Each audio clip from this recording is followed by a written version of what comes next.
देखिए अपन लोग पढ़ रहे थे सिंधु घाटी सभ्यता, कौन सी पढ़ रहे थे? कौन सी पढ़ रहे थे? सिंधु घाटी सभ्यता पढ़ी थी ना। इसमें अपना एक स्थान था रोपट, कौन सा था?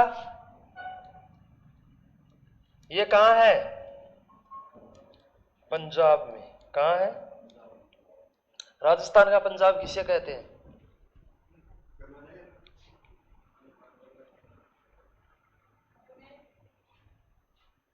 और बोल दो तो चार,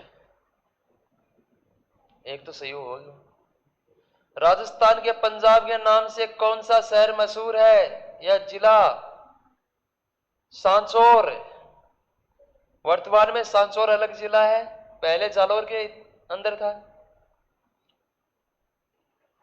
यहां भी 5 नदियों का एक समूह है और जालौर में भी 5 नदियां बहती है।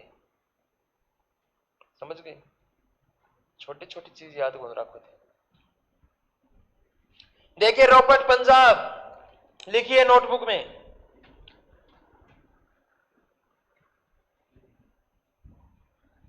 रोपट, और ये कहां पे है? पंजाब में। ये नाम लिखो पहले, रोपट पंजाब।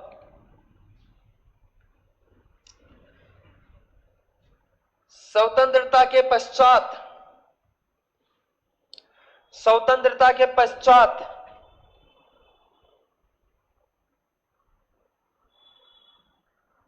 स्वतंत्रता के पश्चात खोजा गया प्रथम स्थान,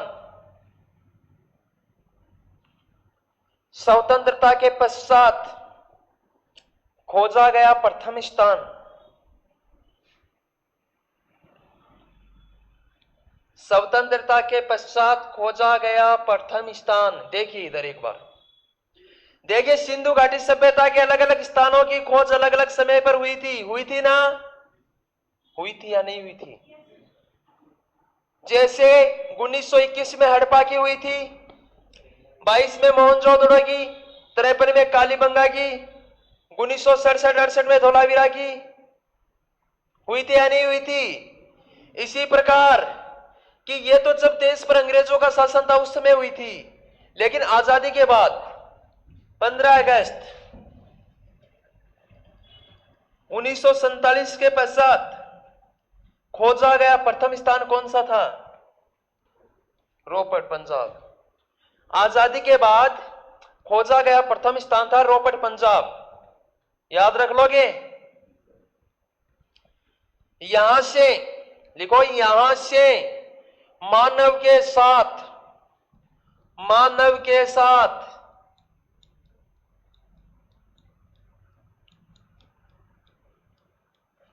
कुत्ता दफनाने के साक्ष्य मिले। साक्ष्य मतलब सबूत मिले। यहां पर मानव के साथ कुत्ता दफनाने के साक्ष्य मिले।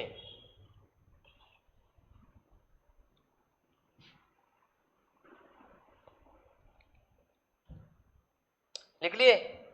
देखिए, सिंधु घाटी सभ्यता का एकमात्र स्थान जहां से मानव के साथ किनको दफनाया जाता था।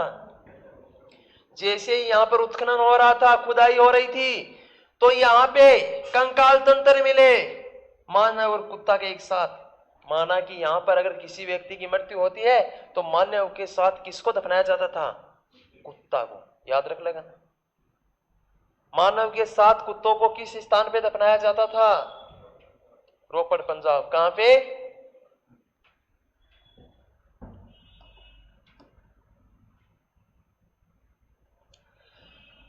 अगला अपना पॉइंट है सिंधु घाटी सभ्यता की विशेषता। सिंधु घाटी सभ्यता की विशेषता देखिए, प्रत्येक टॉपिक की अपनी अलग विशेषता होती है। जैसे 1857 की क्रांति, उसकी भी विशेषता है या नहीं? कि राजस्थान के स्वतंत्रता सेनानियों ने बढ़ चढ़ के भाग लिया। टोंक एकमात्र रियासत थी जहां पर मुस्लिम लोगों ने क्रांति में भाग लिया। तो हर जगह की अलग विशेषता है ना। कोटा एकमात्र रियासत थी जिसमें बहुत महाविप्लव, जानते हो ना, क्रांति ने उग्र रूप धारण किया था। इसी प्रकार प्रत्येक टॉपिक की अपनी एक विशेषता होती है। देखिए क्या विशेषता है। नंबर 1, नगरीय। नगरीय प्रथम नगरीय क्रांति।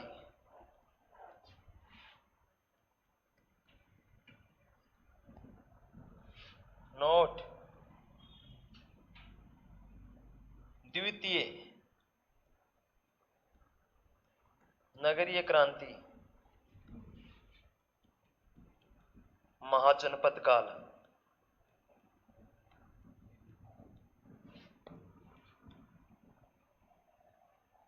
महाजनपदों का नाम सुना ना, 16 महाजनपद थे। तो प्रथम नगरीय क्रांति के प्रमाण कहां मिले? सिंधु घाटी सभ्यता में। कहां मिले? द्वितीय नगरीय क्रांति के प्रमाण महाजनपद काल।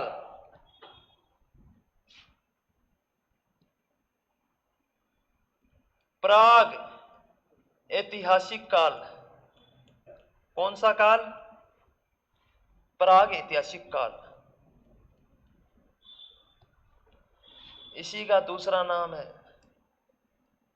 आग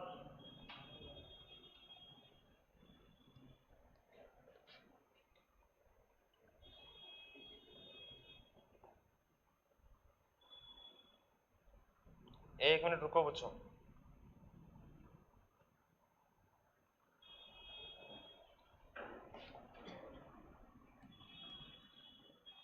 आग ऐतिहासिक काल।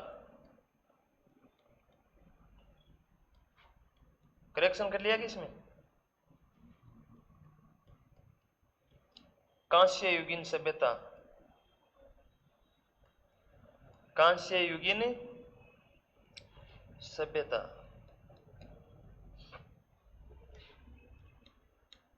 सुव्यवस्थित,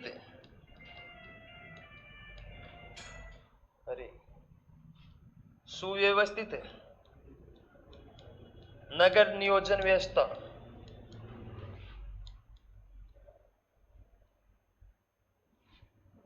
ये नो एंट्री किसकी बज रही है? नैन्सी का बज रहेगी। देखिए, सुव्यवस्थित नगर नियोजन व्यवस्था। बाद में छाप देना, रुक जाओ एक बार।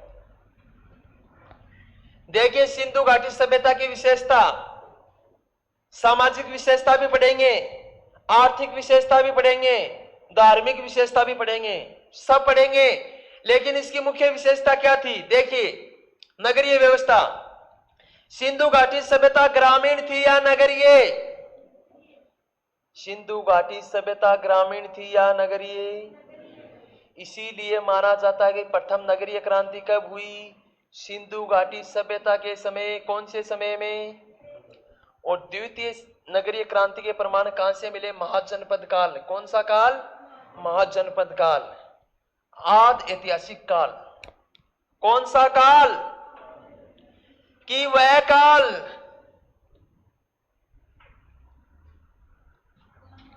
जिसमें हमें कोई लिपि तो मिली लेकिन उसको हम पढ़ नहीं सकते। उस काल को क्या कहते हैं? आदि ऐतिहासिक काल। इसी का दूसरा काल नाम क्या है? कांस्य युगीन सभ्यता या कांस्य युगीन काल। समझ गए? सुव्यवस्थित नगर नियोजन व्यवस्था। देखिए, आप कोचिंग से जाते हो, घर जाते ही गेट में प्रवेश करते ही ऐसे बैग निकाला, फेंक दिया, सरक निकाला, फेंक दिया। फिर मम्मी आएगी, धीरे धीरे मम्मी बहन घर परिवार में जो भी हैं वो उनको सुव्यवस्थित करेंगे। वो अपनी कमजोरी है ना, कमी है ना?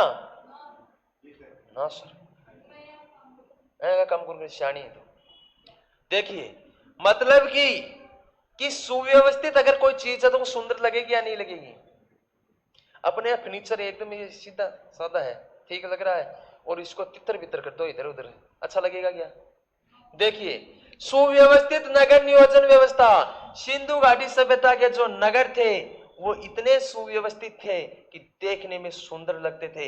इसीलिए इसका सबसे सुंदर शहर था धोलावीरा। कौन सा था? देखिए,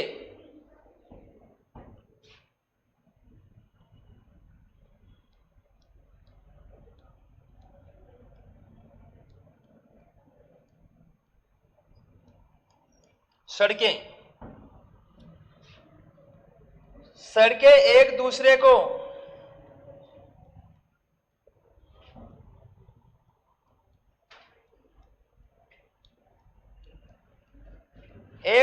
को समकोण पे काटती थी।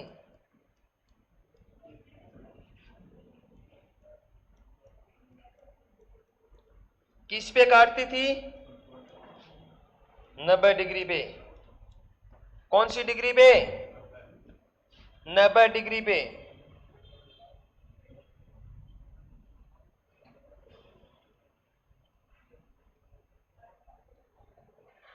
एक दूसरे को कितने डिग्री पे काटती थी? 90 डिग्री पे। देखिए बच्चों, एक दूसरे को 90 डिग्री पर सड़कें काटती थी तो जाल सा दिख रहा है ना? जाल को क्या कहते हैं? क्या कहते हैं? ग्रिड। इसीलिए इस सड़क को क्या कहते हैं? ग्रिड पद्धति।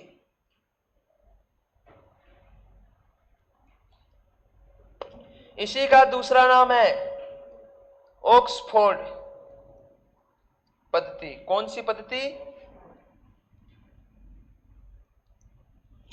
इसी का तीसरा नाम है चेस पद्धति।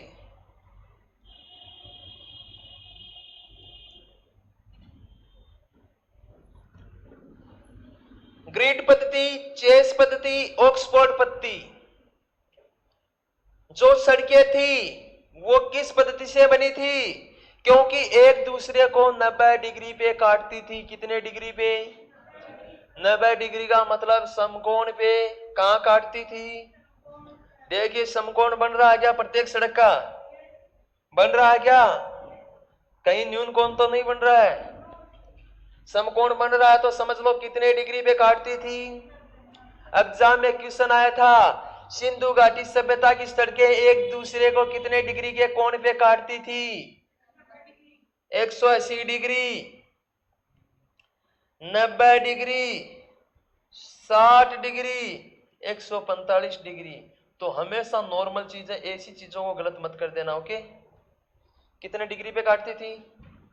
90 डिग्री पर काटने के कारण ही इस सड़क को हम कहते हैं ग्रिड पद्धति। कौन सी पद्धति? इसे हम कहते हैं ऑक्सफोर्ड पद्धति। इसे हम कहते हैं चेस पद्धति। कौन सी पद्धति? चेस पद्धति। आगे देखिए, लिख लो फटाफट।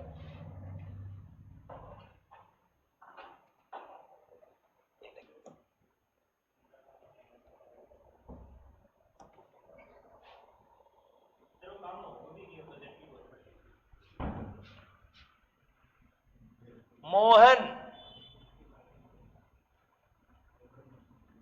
जोदड़ो की मुख्य सड़क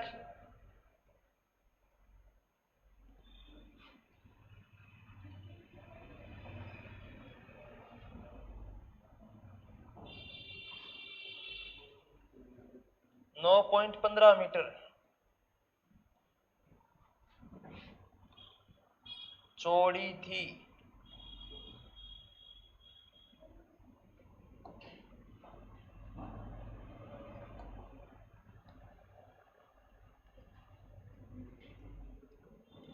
जो कि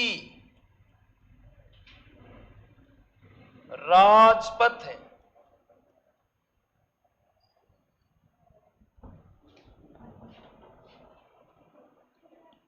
के नाम से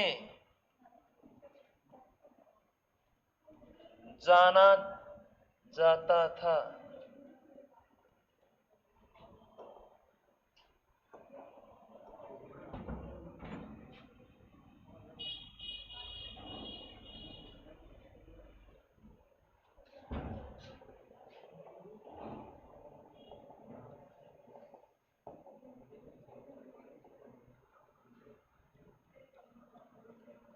बनावली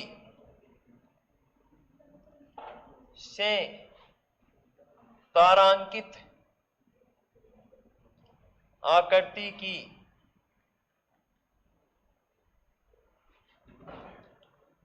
सड़कें मिली।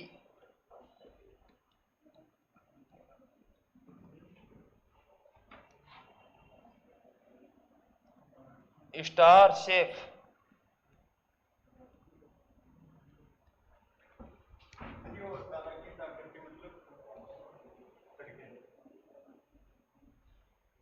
ये अपना स्टार होता है ना, ऐसे इसकी आकृति में।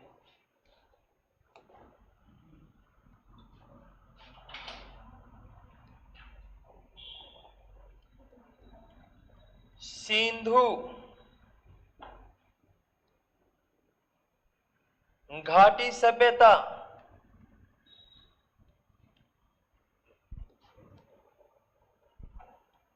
में घर पक्के मिले, जो एक मंजिला या दो मंजिला होते थे।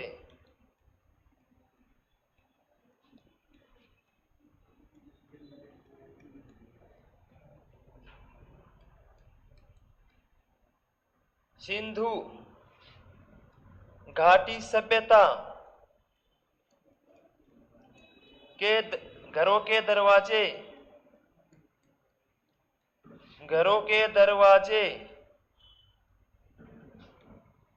मुख्य सड़क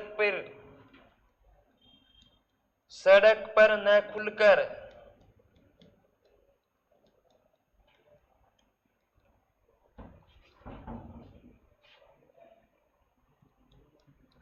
छोटी छोटी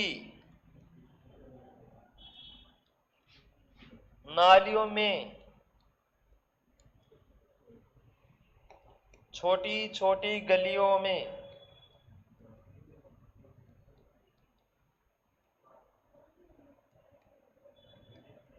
खुलते थे।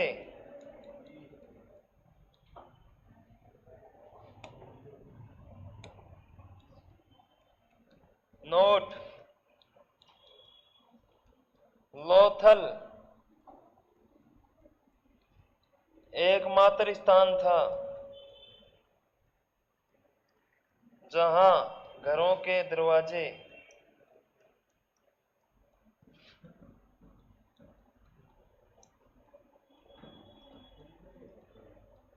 मुख्य सड़क पे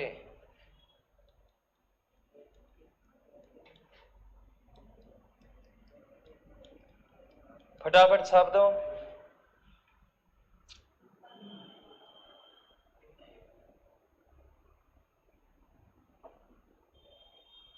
मोहनजोदड़ो सड़कें बहुत सुंदर थी। क्या थी? सुंदर मतलब ऐसी थी कि जीभ चाट लो, समझ गए ना? जीभ चाट लो। एक बार फीलिंग ले लो कि बहुत सुंदर थी, है नहीं थी। देखिए, मोहनजोदड़ो की मुख्य सड़क कितने मीटर चौड़ी थी? 9.15 मीटर। कितने मीटर की चौड़ाई थी इसकी? जो कि राजपथ के नाम से जाना जाता था। सिंधु घाटी सभ्यता की सड़क, सिंधु घाटी सभ्यता की मुख्य सड़क किस नाम से जानी जाती थी? राजपथ। राजपथ नाम से किस स्थान की सड़क को जाना जाता था? मोहनजोदड़ो। जैसे आजकल अपन कहते हैं ना एनएच, नेशनल हाईवे, तो ये भी किसी समय नेशनल हाईवे था, तो इसीलिए इसे क्या कहते हैं? राजपथ के नाम से। कौन सा पथ? राजपथ। और राजपथ के नाम से कौन सी सड़क को जानते हैं? मोहनजोदड़ो में एक सड़क मिली जिसकी लंबाई थी, चौड़ाई थी 9.15 मीटर। इसी सड़क को किस नाम से जाना जाता है? राजपथ। ये नाम याद कर लेना। दूसरा नाम बनावली। बनावली मतलब बनाया। बनाया क्या? बनाया तारा बनाया। एक महिला थी जिसका नाम था बनावली। क्या था? बनावली। बनावली जल्दी जल्दी बनाया। क्या बनाया? और आपको पता है महिला होती है वो तारा मोती चांद सूरज ज्यादा ही बनाते हैं, कपड़ों पर भी ज्यादा ही बनाते हैं। तो वो उसको बनानी तो थी सड़क ऐसे ऐसे, और वो जैसे ही सड़क बना रही थी तो उसका ध्यान कपड़ों की तरफ चला गया और क्या बना दिया? इसकी ड्राइंग कैसे बना दी? तारों की जैसी बना दी, स्टार बना दिया। बना दिया ना? अब बना देंगे तारा। खुश?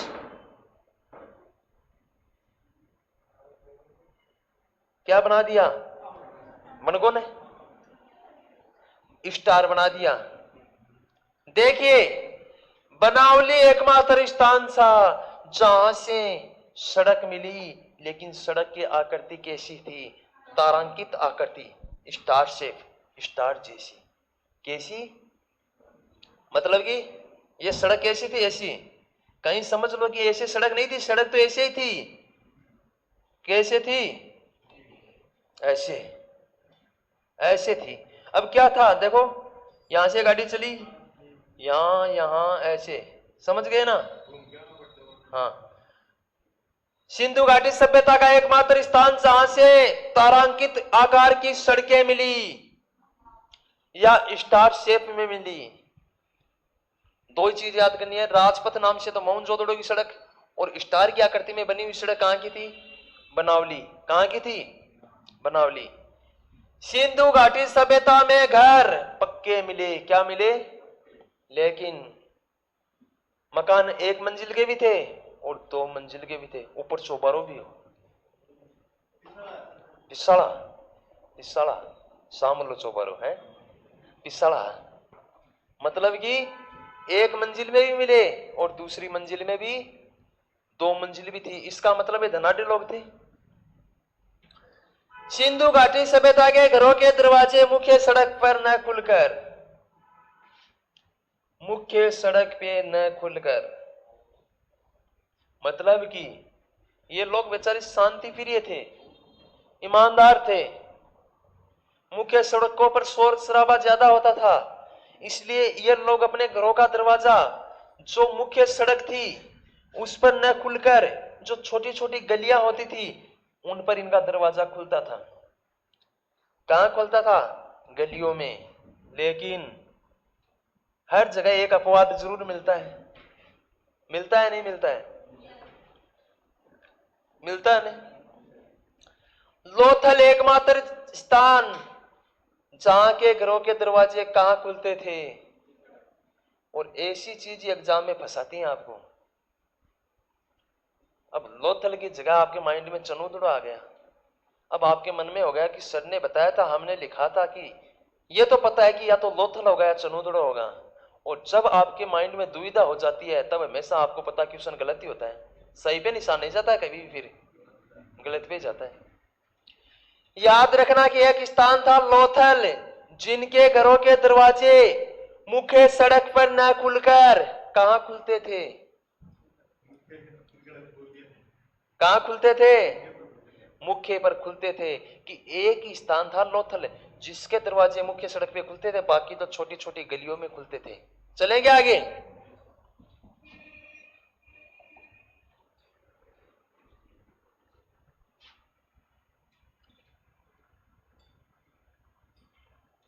सुव्यवस्थित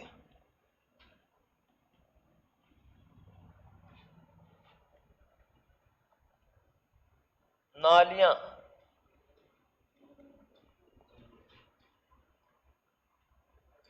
ढक्कन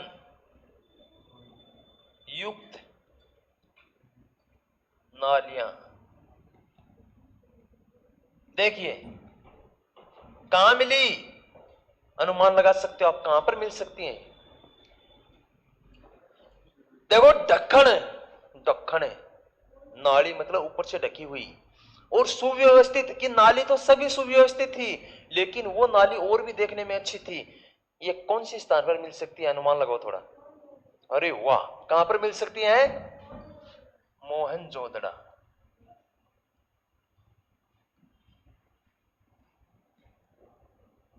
कहां पर मिली? मोहनजोदड़ो।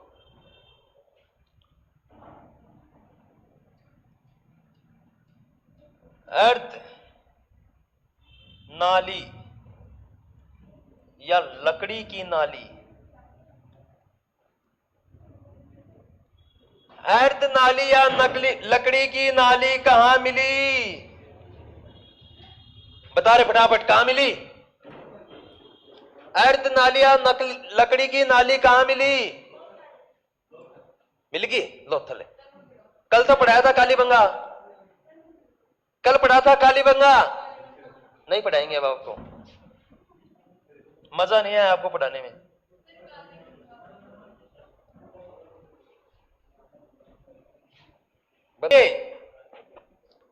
अर्ध नाली, आधी अधूरी नाली या लकड़ी की बनी नाली के अवशेष कहां से मिले? कालीबंगा से। कहां से मिले?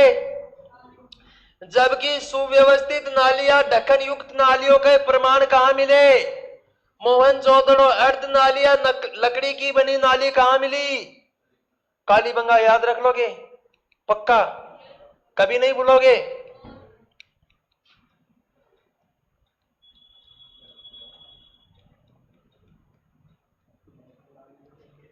कालीबंगा शहर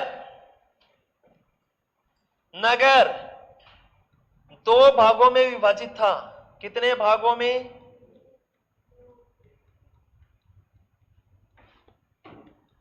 दो भागों में विभाजित था। देखिए,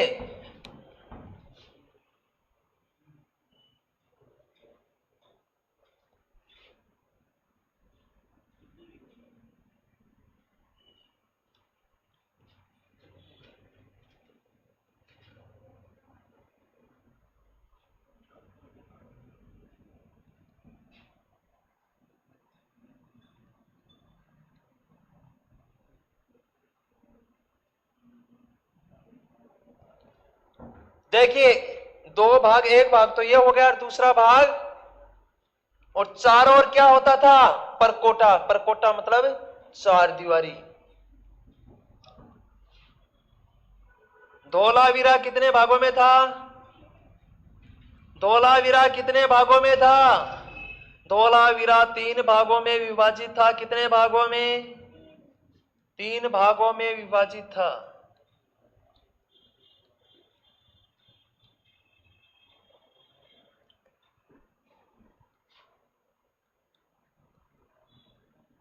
दुर्ग, मध्यम, नगर कितने भागों में था? 3 में।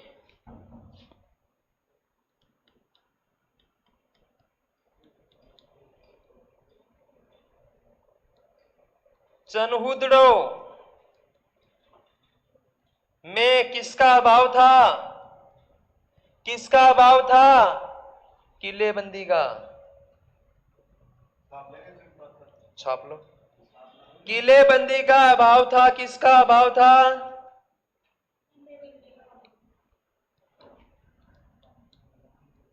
लोथल,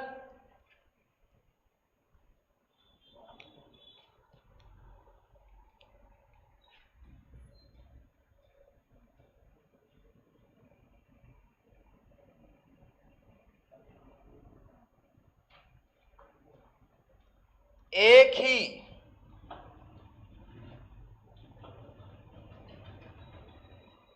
भाग में था। एक ही भाग में, समझ गए? भाग छाप दो, फटाफट छाप दो। कालीबंगा शहर कितने नगरों में विभाजित था? कितने नगरों में विभाजित था?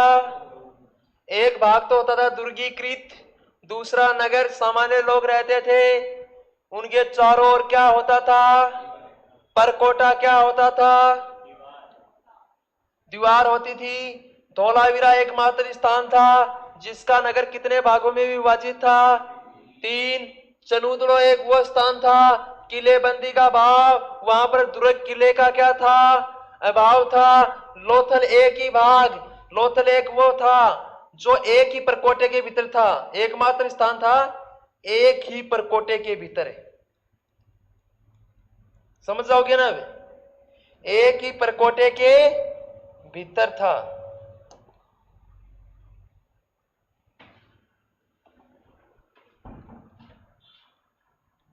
नोट, कालीबंगा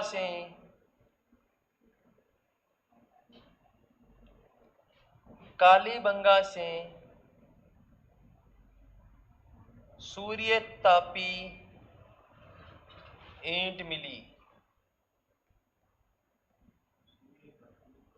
तापी,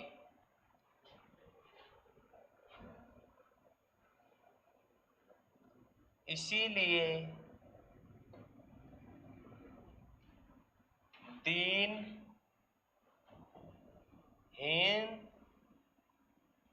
बस्ती के नाम से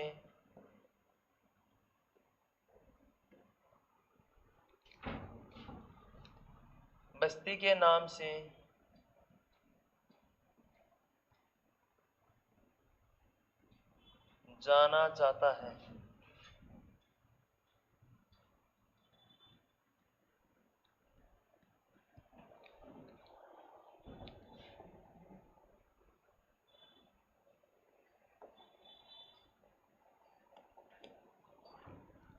देखिए, कालीबंगा से सूर्य तापी ईंट, कौन सी तापी ईंट? सूर्य मतलब सूरज, सूर्य मतलब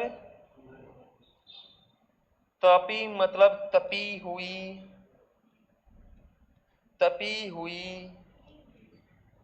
या पकी हुई। इधर देखिए एक बार, कालीबंगा की खुदाई में सूर्य तापी ईंट मिली।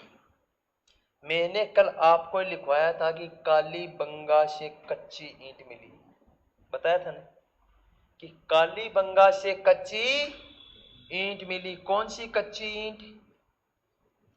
कच्ची ईंट मतलब जो आग से पकी हुई नहीं है। कच्ची ईंट मतलब जो आग से पकी हुई नहीं है। ईंट तो बना दी लेकिन वो पकी हुई नहीं है, तब कैसी होगी? कच्ची होगी। और जो ईंट कच्ची होगी वो सूखेगी किससे? सूर्य के प्रकाश से। किसके प्रकाश से? धूप में सूख जाएगी, लेकिन आग से उसे पकाकर तैयार नहीं किया है। तो जिसको आग से पकाकर तैयार नहीं किया वो कच्ची। ये तो बात क्लियर होगी ना? कच्ची। तो कच्ची ईंट के प्रमाण कहां से मिले? कालीबंगा से। और जो कच्ची ईंट है वो सूर्य के प्रकाश से, धूप से सिर्फ सूखी है, पकी नहीं ना, तो उसे सूर्य तापी ईंट कहते हैं। इन ईंटों को क्या कहते हैं? सूर्य तापी। और इसीलिए माना जाता है कि यहां के लोग गरीब थे। क्या थे? गरीब थे। इसीलिए दीनहीन बस्ती के नाम से जाना जाता है।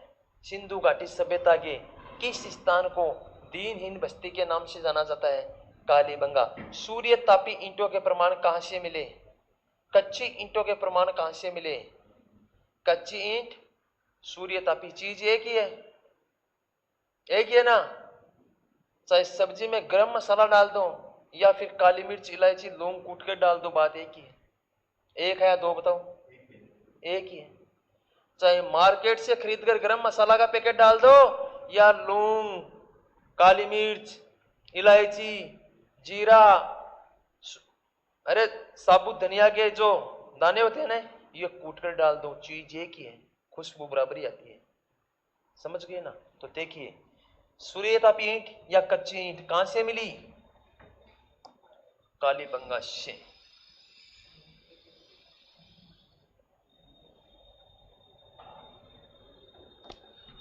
मर्द भांड, मृत भांड मतलब कि मिट्टी के बर्तन। कौन से बर्तन? मिट्टी के बर्तन, लाल रंग के। किस रंग के मिले?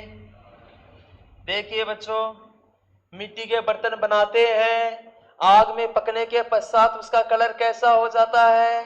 लाल। तो किस कलर के मिले? और क्या मिला? चित्रित मृत भांड। चित्रित मृत भांड। चित्रित समझ गए क्या? चित्तर युक्त। और उसका कलर कैसा था?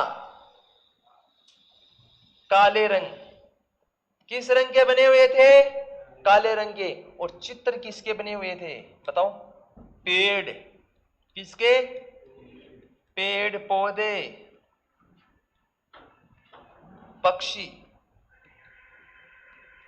पक्षियों की।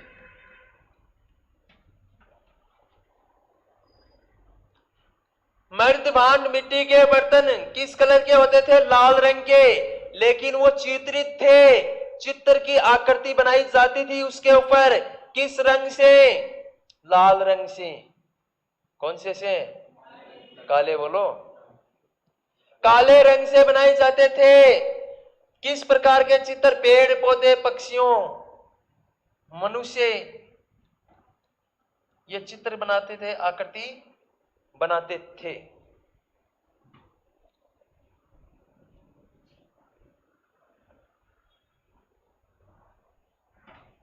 लिख लिए क्या? लिखो फटाफट।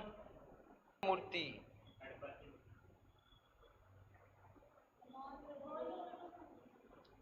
काले पत्थर की नर्तक मूर्ति। उल्टा बता रहे हो।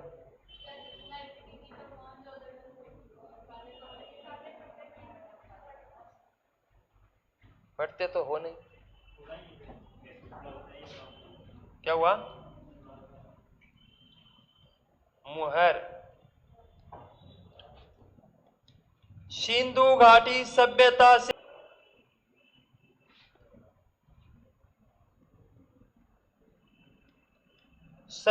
से लगभग 2000 मोहर मिली। कितनी मोहर मिली? सर्वाधिक मोहर कहां से मिली? सर्वाधिक मोहर, अरे लिखाया हुआ है आपको, मोहनजोदड़ो से।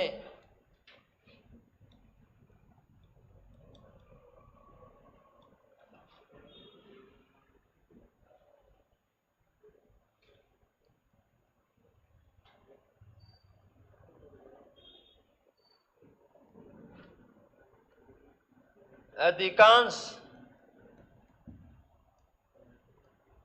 मोहर कैसी होती थी? वर्गाकार।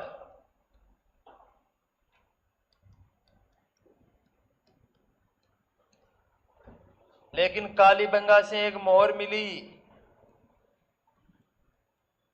वो कैसी मिली? बेलनाकार।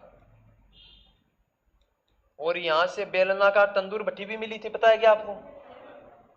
कालीबंगा से जो मोहर मिली वो कैसी मिली? बेलनाकार। अधिकांश मोहरें किस आकृति में थी? वर्गाकार। जबकि लोथल से कौन सी मोहर मिली? वक्राकार। ये मोहर शेल खड़ी,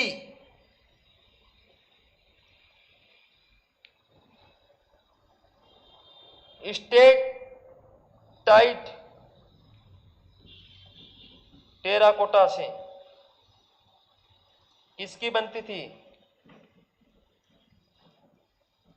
किसकी बनी हुई थी? ये लिखो फटाफट। नंबर 1 लिखो आयताकार। आजकल अपने जो ईंट आती है वो आयताकार ही आती है ना। मतलब कि सिंधु घाटी सभ्यता में जो ईंट काम में लेते थे वो किस आकार में बनी हुई थी? एक तो लिखो आयताकार। लिख लिया?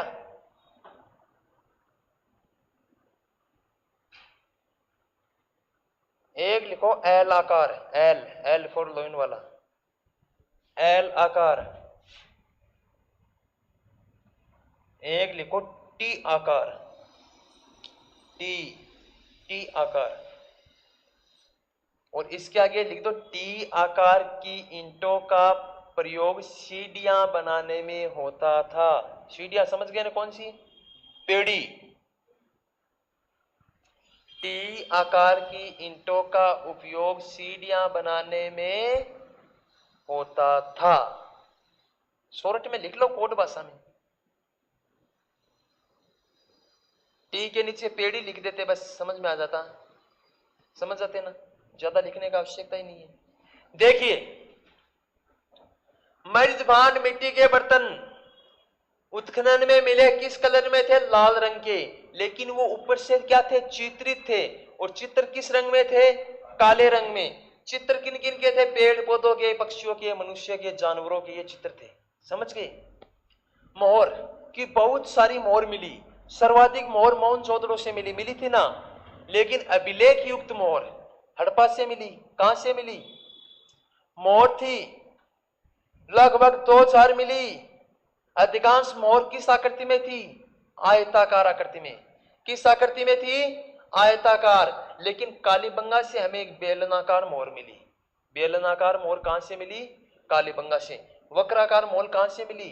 लोथल से। जो मोहर मिली वो किससे बनी हुई थी? शेल खड़ी या स्टेटाइट, जिसे टेराकोटा भी कहते हैं। किससे बनी हुई थी? टेराकोटा से। शेल खड़ी या टेराकोटा। मोहर किससे बनी हुई थी? किससे बनी हुई थी? किससे बनी हुई थी? शेल खड़ी से। किससे बनी हुई थी? शेल खड़ी से। सिंधु घाटी सभ्यता की मोहर किससे बनी हुई थी? शेल खड़ी से। अधिकांश मोहर किस आकृति में थी? वर्गाकार। जबकि बेलनाकार मोहर कहां से मिली? कालीबंगा से। कहां से मिली? कालीबंगा से।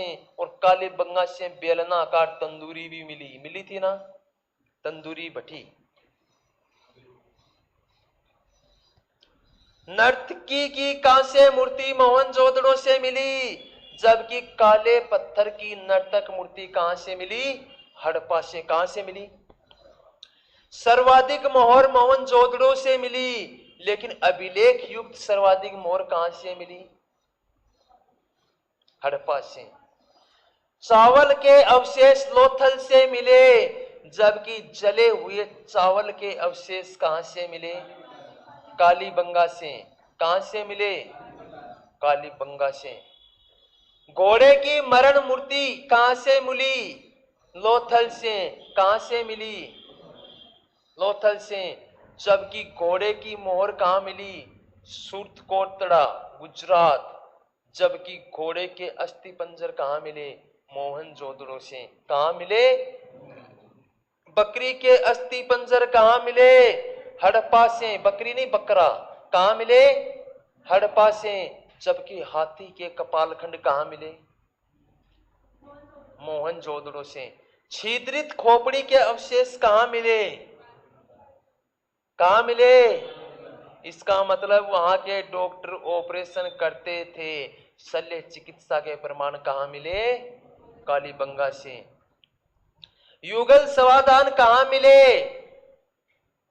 कहां मिले? कालीबंगा और लोथल में। अग्निकुंड कहां मिला? लोथल में मिला और कालीबंगा में मिला। लेकिन एक साथ 7 अग्निकुंड कहां मिले? कालीबंगा में। कहां मिले? कालीबंगा में। नीचे आगे लिखिए, समाधान।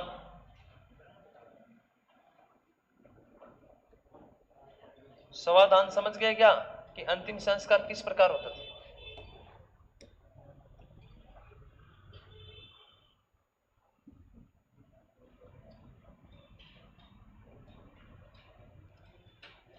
मर्त व्यक्ति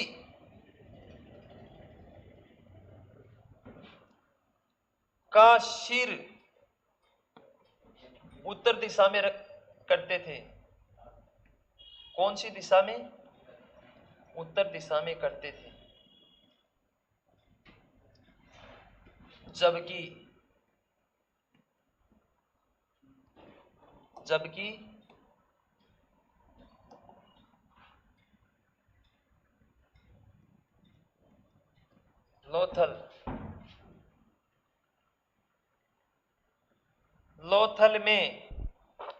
लोथल में सिर किस दिशा में मिला? पूर्व दिशा में। पूर्व दिशा में। देखिए एक बार इधर कि सवादान अंतिम संस्कार करते थे, जो डेड बॉडी होती थी उसका सिर किस दिशा में रखते थे? अब आपके मन में आ रहा है सर क्या फालतू बातें लिखा रहे हैं? ये फालतू बातें नहीं है, जब एग्जाम दोगे तब पता चलेगा क्या मसाला है। समझ गए ना? सिंधु घाटी सभ्यता में कोई व्यक्ति मर गया तो उसको सुलाते थे ना, उसका सिर किस दिशा में करते थे? किस में करते थे? उत्तर में। जबकि लोथल एकमात्र स्थान था जहां पर सिर किस दिशा में करते थे? पूर्व में। अब ध्यान से सुनना, आज मेरे को एक क्वेश्चन बताएगा, खड़ा हो जा, बैठा बैठा बताते अपने, अच्छा सा क्वेश्चन है। सिंधु घाटी सभ्यता में मर्त व्यक्ति के पैर किस दिशा में होते थे?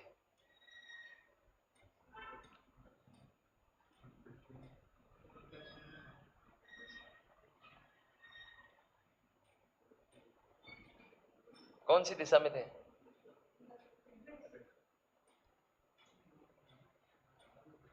कौन सी में थे? सोच रहे हैं? अरे सोचने की आवश्यकता कहां है?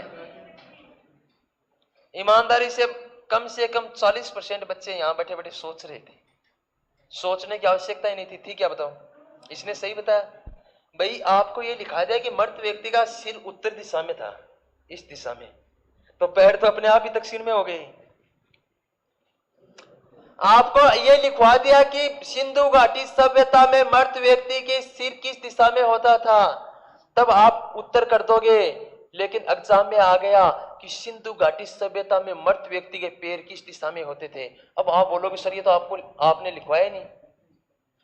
ये तो साइकोलॉजी की बात है, लिखवाने की आवश्यकता है इन चीजों की। अगर उनका सिर उत्तर में हो गया तो पैर अपने आप ही दक्षिण में हो गए। लोथल एकमात्र स्थान था जिसमें सिर किस दिशा में होता था? पूर्व में, तो उसका पैर किस में हो गया? तो ये तो सोचने समझने की बात है, रटने की बात नहीं है। देखिए समाधान कितने प्रकार के होते थे? 3 प्रकार के। एक तो होता था पूर्ण, एक होता था आंशिक,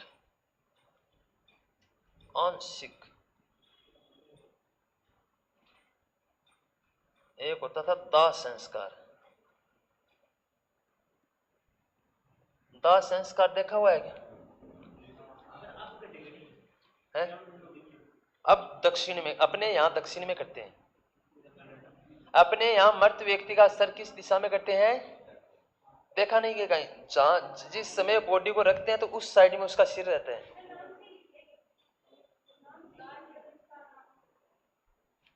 दाह संस्कार,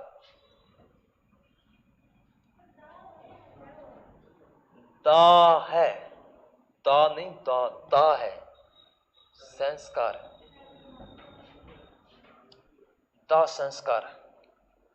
एक होता है दफनाना। क्या होता है? दफनाना मतलब जिसको मिट्टी में, अच्छा संस्कार। क्या आप दादा कर रहे थे?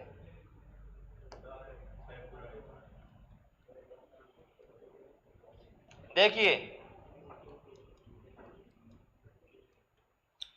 समाधान कितने प्रकार के होते थे, मतलब बॉडी को किस प्रकार अंतिम संस्कार करते थे? 3 प्रकार से करते थे। अंतिम संस्कार कितने प्रकार से करते हैं? वर्तमान में कितने प्रकार से करते हैं? अंतिम संस्कार अपने यहाँ वर्तमान में 2 तरफ से होते हैं।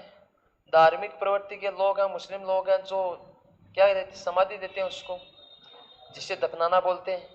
मुस्लिम लोग दफनाते हैं, हिंदू लोग अंतिम संस्कार करते हैं, दाह संस्कार करते हैं। अब पता नहीं भाई मेरे को, वो तो सलेखना पत्ती से प्राण त्यागते हैं। अब उनको क्या करते हैं मेरे को पता नहीं। देखिए दाह संस्कार,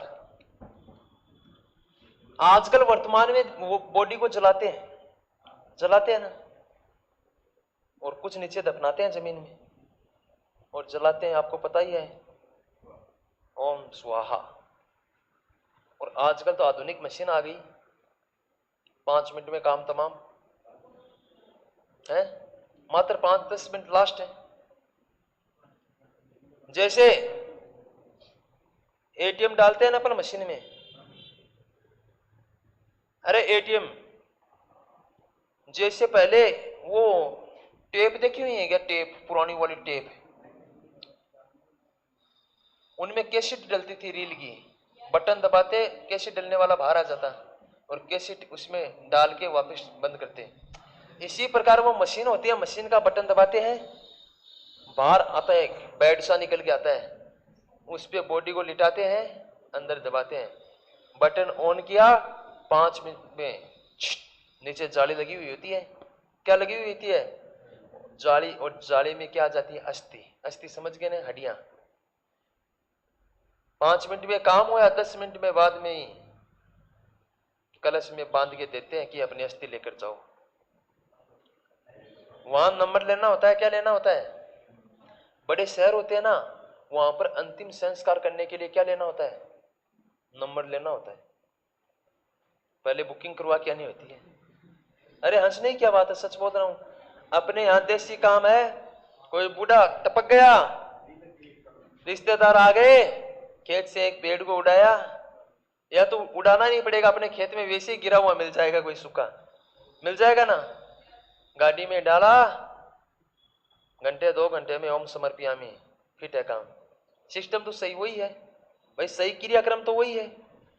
लेकिन बच्चों यहां पर क्या होता था? पूर्ण।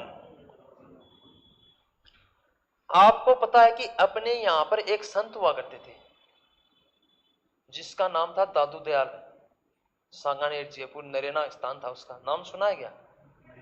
राजस्थान के कबीर के नाम से दादू दयाल।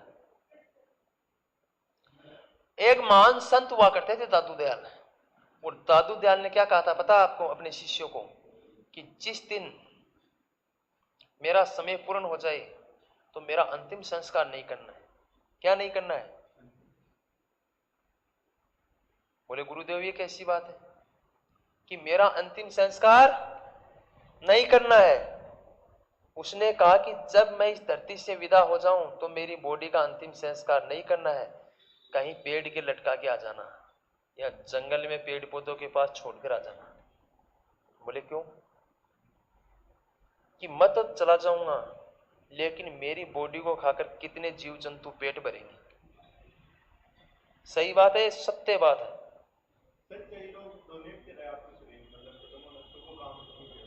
काम को क्या रहे? सुनो 1 मिनट मेरी बात। डोनेट 2 तरह से होते हैं। एक तो डोनेट होता है मर्त बॉडी, मरे हुए शरीर को डोनेट करना। एक डोनेट करना होता है कि किसी के ब्रेन की डेथ हो गई, समझ गए ना, कि मतलब वो व्यक्ति कोमा में चला गया, हाँ महीने 2 महीने उसकी धड़कन चल सकती है, लेकिन वो ये समझ लो उसकी मृत्यु हो गई। अब क्या होगा आपको पता है क्या? उसने डोनेट कर दिया अपना शरीर, तो उसकी किडनी 2 लोगों को जिवा सकती है। 2 किडनी है, सही है ना? ब्रेन ही तो डेथ है। उसका हार्ट किसी के डल जाएगा, उसकी आंख ट्रांसप्लांट हो जाएगी, उसकी 2 लीवर ट्रांसप्लांट हो जाएगी। कितने लोगों की जिंदगी बचाई? उसका ब्रेन डेथ हो गया कि वो व्यक्ति महीने 2 महीने में जाने वाला है, कन्फर्म हो गया है तो उसके बॉडी के जो अंग है वो तो काम आ जाएंगे ना। एक होता है मरी हुई, मतलब मरे हुए व्यक्ति की बॉडी को डोनेट करना। अभी अखबार में आई थी 5-4 दिन पहले। अंतिम संस्कार कितने रूप से होते थे? एक तो होता था पूर्ण, और एक होता था आंशिक, एक होता था दाह संस्कार। 3 प्रकार से होते थे। और अभी वर्तमान में कितने प्रकार से हो रहे हैं? एक ही है, या तो दाह संस्कार कर दो या दफनाना, सिस्टम तो एक ही है। संस्कार वो था कि जिसमें कोई व्यक्ति की मृत्यु हो गई। क्या हो गई? सुन तो रहा ना आपको, कि किसी व्यक्ति की मृत्यु हो गई तो उसके शरीर को पशु पक्षियों को खाने के लिए छोड़ देते थे, फेंक देते थे जंगल में। अब जीव जंतु उसको खा लेते थे, बॉडी को खा लिया तो कुछ तो उसमें बचेगा, कंकाल तो, हड्डियां को भी खा लेंगे क्या?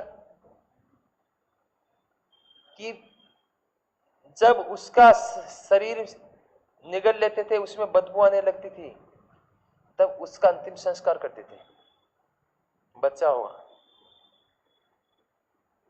क्या करते थे? बच्चे हुई जो मसाला था ना उसका, तो वो तो होता था अंश। क्या था? दाह संस्कार वो होता है जिसमें संपूर्ण बॉडी को, दाह संस्कार या कलश,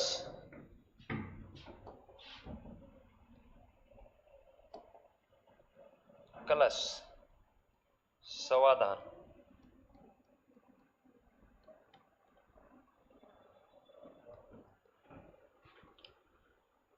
देखिए पूर्ण संस्कार तो वो होता था जिसमें बॉडी को जलाकर उसका अंतिम संस्कार कर देते थे। उसके बाद में कभी भी उसको देखने नहीं जाते थे कि बॉडी जली है, अस्थि कितनी है, कहां है, कुछ नहीं, कुछ नहीं, संस्कार कर दिया, चिपका दिया, काम समझ गए ना? आंशिक मतलब बच्चा हुआ हिस्सा उसको जलाना।